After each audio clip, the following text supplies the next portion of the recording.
Assalamualaikum warahmatullahi wabarakatuh. Anak-anak kelas 9 yang baik, yang cantik, yang ganteng, selamat bertemu kembali ya di materi berikutnya. Kalau minggu yang lalu kita bicara soal penerapan Pancasila dari masa ke masa, mulai dari masa awal kemerdekaan, masa demokrasi terpimpin atau Orde Lama, lalu kemudian masa Orde Baru, dan yang terakhir adalah masa reformasi. Tentu kalian sudah belajar dengan baik, ya. Kalau ada yang masih belum belajar dengan baik, ya segeralah belajar dengan baik agar kita bisa nyambung ke materi yang sekarang. Jika ada yang masih belum mempelajarinya, kalian buka kembali materi di materi yang pertama. Sekarang kita akan belajar tentang dinamika nilai-nilai Pancasila sesuai dengan perkembangan zaman.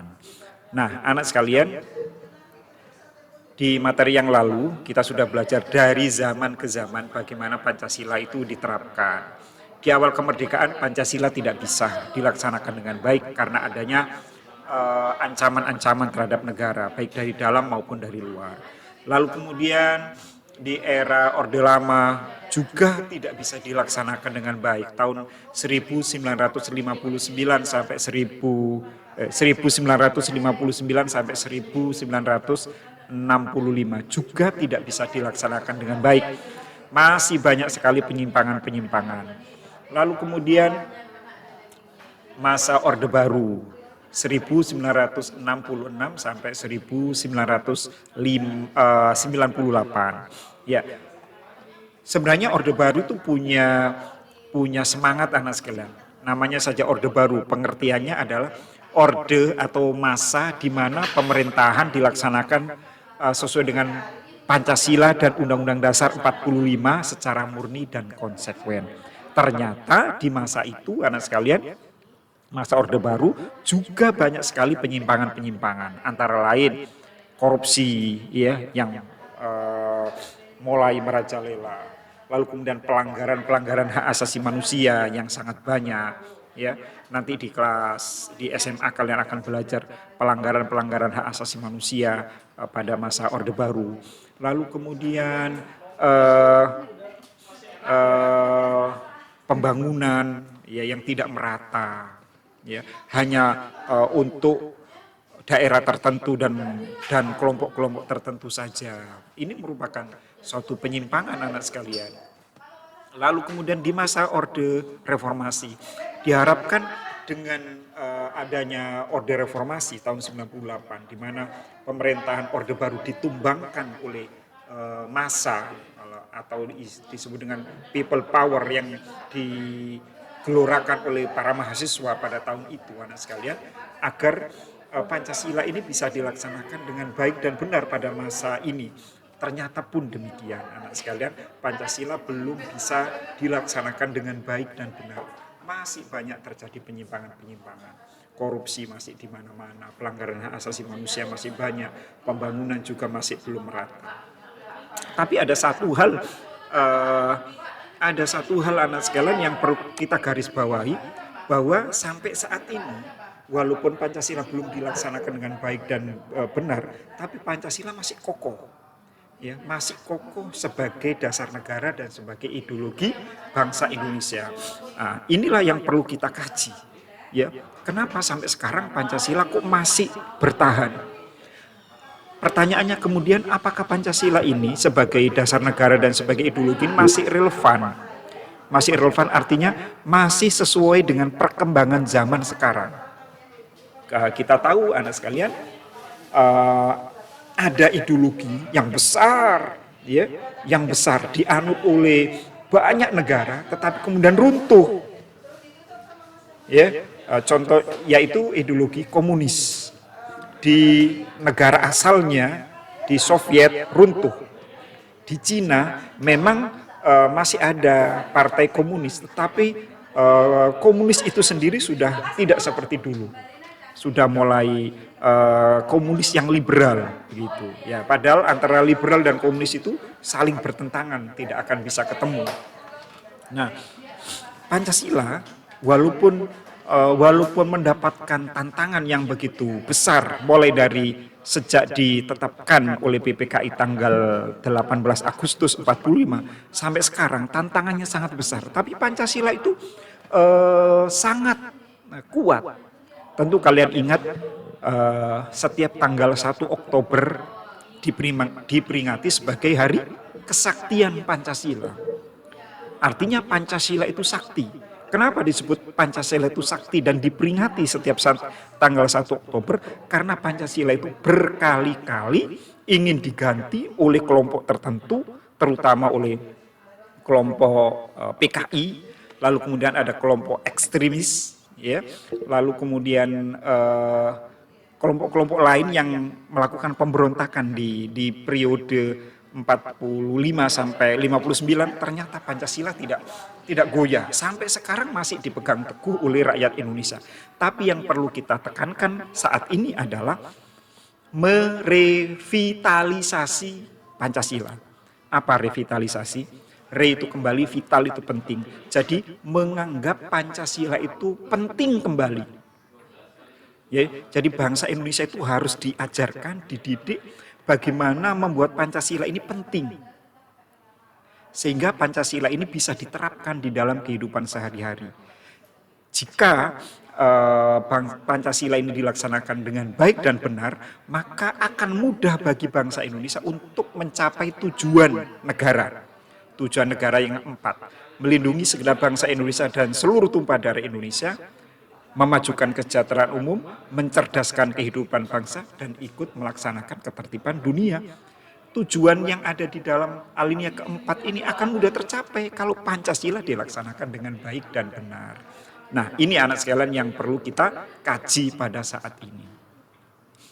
Nah, anak sekalian, sejak ditetapkan oleh PPKI tanggal 18 Agustus 45, Pancasila sebagai dasar negara dan sebagai pandangan hidup, maka konsekuensinya adalah Pancasila ini harus dijadikan landasan, fondasi bagi bangsa Indonesia, bagi negara Indonesia di dalam beraktivitas, di dalam menjalankan roda pemerintahan, ya, dalam kehidupan sehari-hari bermasyarakat, berbangsa dan negara. Itu sudah konsekuensi karena bangsa Indonesia sudah menerima Pancasila ini sebagai dasar negara dan sebagai ideologi bangsa.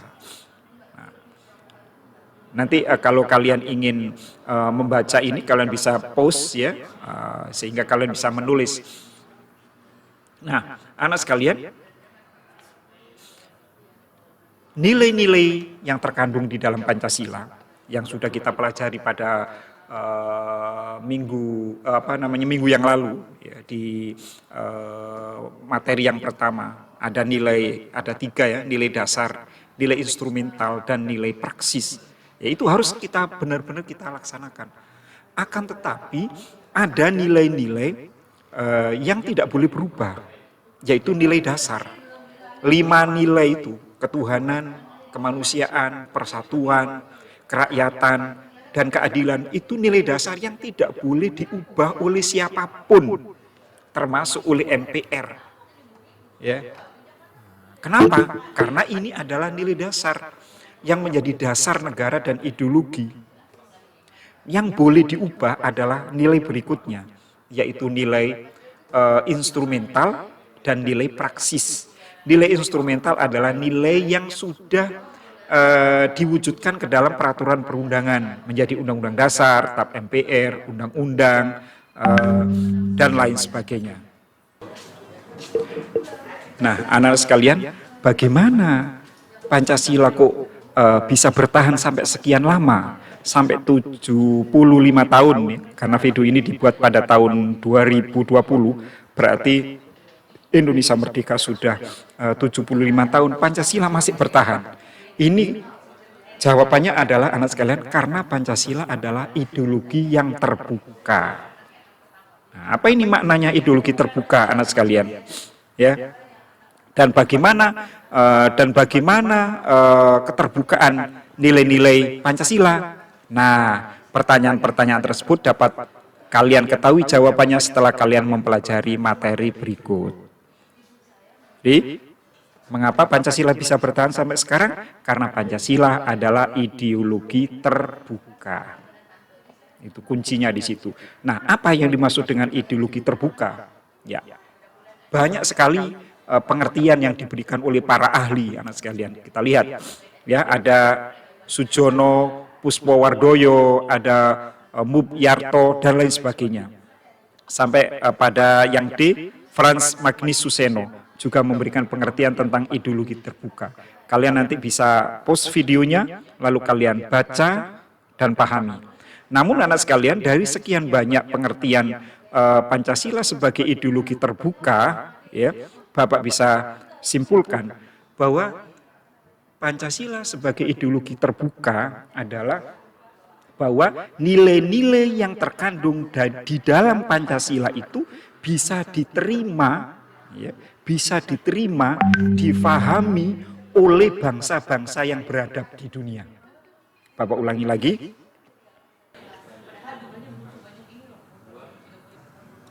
Oke, anak sekalian, Bapak ulangi. Ideologi terbuka adalah ideologi yang nilai-nilainya bisa diterima, dipahami oleh bangsa-bangsa yang beradab di dunia. Nah, Pancasila sebagai ideologi terbuka karena nilai-nilai di dalam Pancasila itu bisa diterima dan bisa difahami oleh bangsa-bangsa yang beradab di dunia. Bangsa yang beradab itu adalah bangsa yang menerima nilai-nilai kemanusiaan, yang menganggap manusia itu adalah manusia. Nah, sekalian, bangsa yang tidak beradab adalah bangsa yang keji. Nah, bangsa-bangsa yang seperti ini tidak menerima nilai-nilai Pancasila. Nah, nilai yang bagaimana? Nah, Bapak buktikan. Misalnya nilai dasar ketuhanan. Anak sekalian, hampir semua bangsa di dunia ini percaya akan adanya Tuhan. Ya, baik Tuhannya yang nampak ataupun Tuhannya yang enggak nampak. Namun kepercayaan dia terhadap keberadaan Tuhan itu ada yang diwujudkan dalam bentuk menganut agama dan ada yang tidak. Nah, itu masalahnya. Ada orang yang percaya pada Tuhan tetapi nggak mau menganut agama. Kalau di Indonesia namanya aliran kepercayaan. Gitu. Nah, ada juga yang percaya pada Tuhan tapi tidak beragama. Pokoknya Tuhan itu ada. Gitu aja. Ada juga yang memilih agama. Kalau di Indonesia agama yang diakui ada 6, ya. Ada, kalau diurutkan datangnya yang pertama ke Indonesia adalah Hindu, Buddha, lalu kemudian Islam, Kristen, Katolik, ya, dan yang terakhir adalah Konghucu. Nah, ini anak sekalian. Nah, ketuhanan hampir semua bangsa di dunia ini percaya pada Tuhan, termasuk negara-negara ateis, ya, negara komunis. Di dalamnya juga bangsanya percaya pada Tuhan. Lalu kemudian sila yang kedua, kemanusiaan. Anak sekalian, semua manusia di dunia ini ingin dianggap sebagai manusia, ingin dimanusiakan, dan harkat dan martabatnya diakui. Lalu kemudian kedudukannya ingin diakui sebagai manusia, derajatnya sama. Bapak yakin itu, dan kalian pun paham bahwa semua manusia tidak mau dibeda-bedakan. Sila ketiga, persatuan atau kebangsaan. Semua manusia di dunia ini pasti ingin bersatu. Buktinya ada namanya PBB, United Nations, Perserikatan Bangsa-Bangsa. Ya, itu maknanya bahwa bangsa di dunia ini ingin menjadi satu, bagian dari manusia atau dari bangsa-bangsa lain di dunia. Lalu sila keempat, kerakyatan, ya, demokrasi, ya, tidak asing lagi, ya. Lalu kemudian keadilan sosial. Siapa manusia yang tidak ingin diperlakukan secara adil? Ya, manusia yang waras, yang punya akal sehat pasti ingin diperlakukan secara adil.